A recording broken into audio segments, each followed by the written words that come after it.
అందరికీ నమస్కారం. కుంచెల శ్రీనివాస్ ఛానల్ చూద్దాం. ఫస్ట్ టైం చూసినప్పుడు సబ్స్క్రైబ్ చేసుకుని బెల్ సింబల్ ప్రెస్ చేయండి.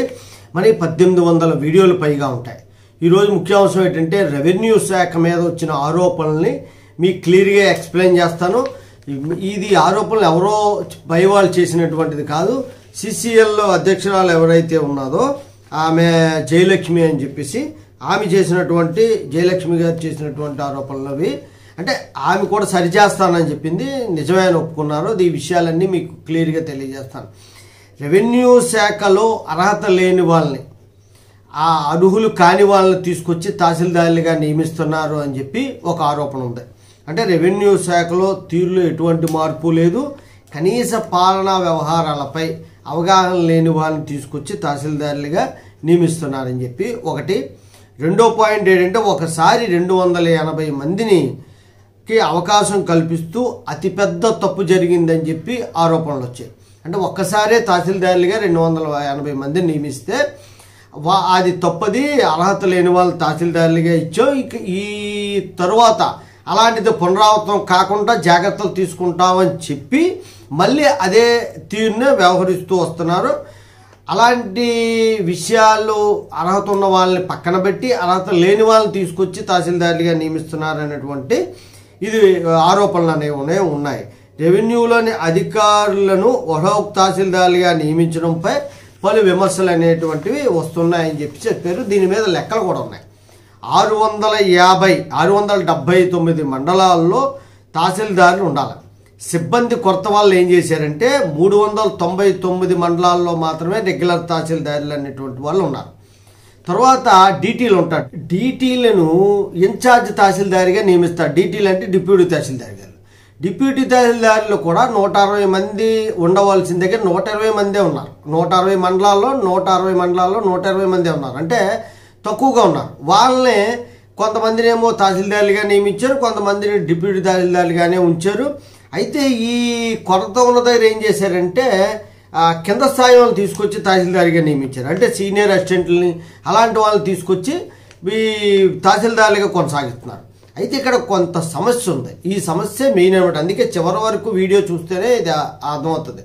కొంతమంది అధికారులు, కొంతమంది రాజకీయ నాయకులు కింద స్థాయి ఎంప్లాయీస్ని తీసుకొచ్చి తహసీల్దారులుగా నియమించమని రికమెండేషన్లు చేస్తున్నారు. అంటే ఇక్కడ ఎమ్మెల్యే గారు ఏమంటారంటే అంటే ఉదాహరణకి నేను చెప్పేది మా ఎమ్మెల్యే గారు అని కాదు, ఒక మినిస్టరో ఎమ్మెల్యే గారో ఏమంటారంటే కింద స్థాయి ఒక సీనియర్ అసిస్టెంట్నో ఎవరినో తీసుకొచ్చి మాకు తహసీల్దారులుగా పలానా దగ్గర నియమించండి అని చెప్పి ఇన్ఛార్జిగా పలానా వాళ్ళని వేసాం. ఎందుకంటే వేకెన్సీలు ఉన్నాయి కదా. అందువల్ల ఏం చేస్తున్నారంటే ఇది ఇక్కడ తహసీల్దార్ లేడు కాబట్టి ఒక జూనియర్ని తీసుకొచ్చి తహసీల్దారులుగా నియమించమని చెప్పి రికమెండ్ చేసి ఆయనతో పనిచేయించుకున్నారు. అంటే వాళ్ళకి నచ్చిన విధంగా అక్కడ పనిచేయించుకునేటువంటి పరిస్థితి కొనసాగుతుందని చెప్పి విమర్శ వచ్చింది. దాని లింక్ పెడతాను, మీకు క్లియర్గా అర్థమవుతుంది. అయితే దీనివల్ల రీసర్వే అనేటువంటి సరిగ్గా జరగట్లేదు. సర్వేలో అనేకమైన తప్పులు ఉన్నాయి. ఆ తప్పుల్ని సవరించడానికి అనేక అప్లికేషన్స్ పెండింగ్లో ఉన్నాయి. వాళ్ళకి అవగాహన లేక తర్వాత ఈ లంచాలు అనేవి ఎలాగా ఉంటాయి, రాజకీయ ఒత్తిళ్ళు లంచాలు అనేవి ఉన్నాయి. రైతులు అనేక ఇబ్బందులు పడుతున్నారు. పిటిషన్లు పట్టుకొని ఈ రెవెన్యూ ఆఫీస్ చుట్టూ కూడా తిరగడం అనేటువంటిది జరుగుతుంది. ఈ అన్ని విషయాలు కూడా ఈ జయలక్ష్మి సిసిఏలపై జయలక్ష్మి తీవ్రంగా ఆరోపణలు వ్యక్తం చేశారు. రీసర్వే పని సరిగ్గా సాగడం లేదని, రైతుల తాలూకా పిటిషన్లు సరిగ్గా పరిష్కరించడం లేదని మండిపడ్డారు ఆవిడ. అలాగే ఇలాంటి తప్పులు చేసిన వారిపై చర్యలు తీసుకుంటామని కూడా తీవ్రంగా హెచ్చరిక అనేటువంటిది జారీ చేశారు. 650 మండలాల్లో రీసర్వే పైలట్ ప్రాజెక్టుగా నడుస్తుంది ఇప్పుడు 650 మండలాల్లో. కానీ అక్కడ తహసీల్దారులు లేరు. రీసర్వే సరిగ్గా జరగడానికి ఆధారాలు లేవు. ఎందుకంటే సరైన అవగాహన ఉన్నటువంటి వ్యక్తులు లేరు. శ్రీకాకుళం జిల్లాలో 2 సూపరింటెండెంట్లు తీసుకెళ్లి తహసీల్దారులుగా నియమించి వాళ్ళతోనే పనిచేయించేస్తున్నారు. దానివల్ల అనేక సమస్యలు ఉత్పన్నం అవుతున్నాయని చెప్తున్నారు. 6 మండలాల్లో 18 మంది డీటెయిల్ను సగటున ఉన్నారు. అంటే 1:3 చేస్తున్నారు అన్నమాట. అంటే ఒక మండలం 3 మండలాలకి ఒక డిప్యూటీ తహసీల్దారు అలాగా వర్క్ చేసేటువంటి పరిస్థితి రెవెన్యూ డిపార్ట్మెంట్లో ఉంది అంటున్నారు.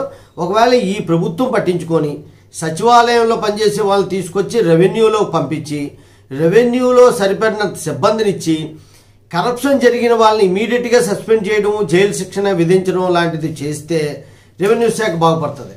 రీసర్వే పేరుతో పార్టీలకు అనుగుణంగా రాసుకోవడం, లేదంటే ఆ పార్టీకి వ్యతిరేకంగా ఉన్న వాళ్ళని ఇబ్బంది పెట్టడం లాంటివి కూడా జరిగింది, ఇప్పుడు కూడా జరుగుతుంది. కానీ అవి ఏ రోజైతే సరి అయిన పద్ధతుల్లో రీసర్వే జరిగి ఎవరికి ఉండవలసిన భూమిని వాళ్ళకి అప్పగించగలిగే వరకు కూడా కోర్టు కేసులు తక్కువ, భూ వివాదాలు కొనసాగుతూ ఉంటాయి, చాలా ఇబ్బంది పడుతూ ఉంటారు. ఎవరో కూడా సరిగ్గా పంట పండించడం మీద కూడా దృష్టి పెట్టలేనటువంటి పరిస్థితి ఉంటుంది.